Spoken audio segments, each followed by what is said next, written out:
The Golden Plate. This is a short motivational story about greed and honesty from Buddha's tales. Hope you learn and enjoy listening this story.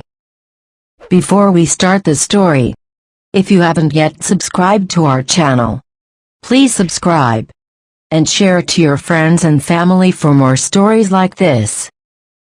Once upon a time in a place called Sari, there were two salesmen of pots and pans and handmade trinkets. They agreed to divide the town between them. They also said that after one had gone through his area, it was all right for the other to try and sell where the first had already been. One day, while one of them was coming down a street, a poor little girl saw him and asked her grandmother to buy her a bracelet.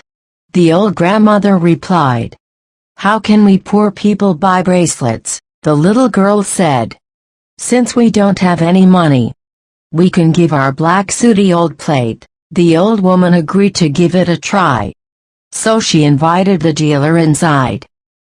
The salesman saw that these people were very poor and innocent, so he didn't want to waste his time with them, even though the old woman pleaded with him. He said he had no bracelet that she could afford to buy. Then she asked, "We have an old plate that is useless to us.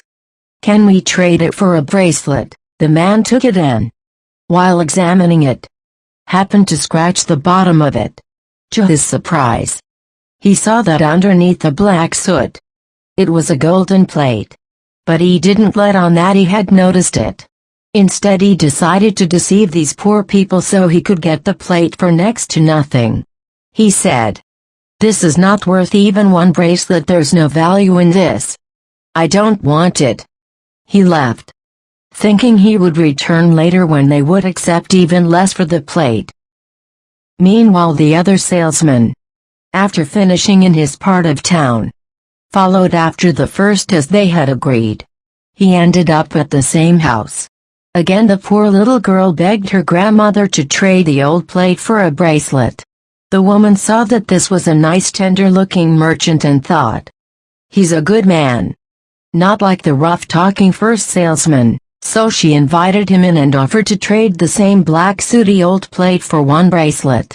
When he examined it, he too saw that it was pure gold under the grime.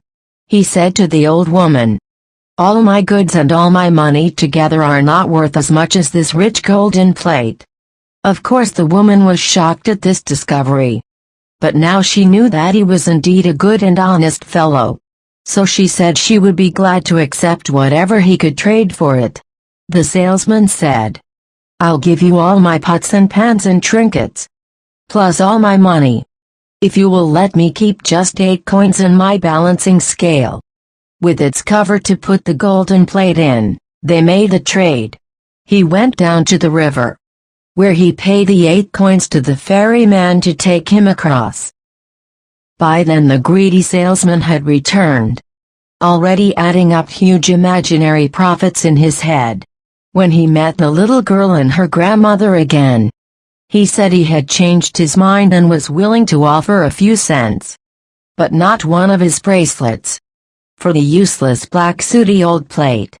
The old woman then calmly told him of the trade she had just made with the honest salesman, and said, "Sir, you lied to us." The greedy salesman was not ashamed of his lies, but he was saddened as he thought, "I've lost the golden plate that must be worth 100,000. So he asked the woman, "Which way did he go?" She told him the direction. He left all his things right there at her door and ran down to the river, thinking, "He robbed me. He robbed me. He won't make a fool out of me." From the riverside he saw the honest salesman still crossing over on the ferry boat. He shouted to the ferryman, "Come back," but the good merchant told him to keep on going to the other side. And that's what he did.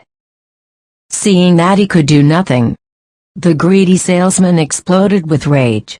He jumped up and down, beating his chest. He became so filled with hatred towards the honest man, who had won the golden plate, that he made himself cough up blood. He had a heart attack and died on the spot. The moral of the story is honesty is the best policy.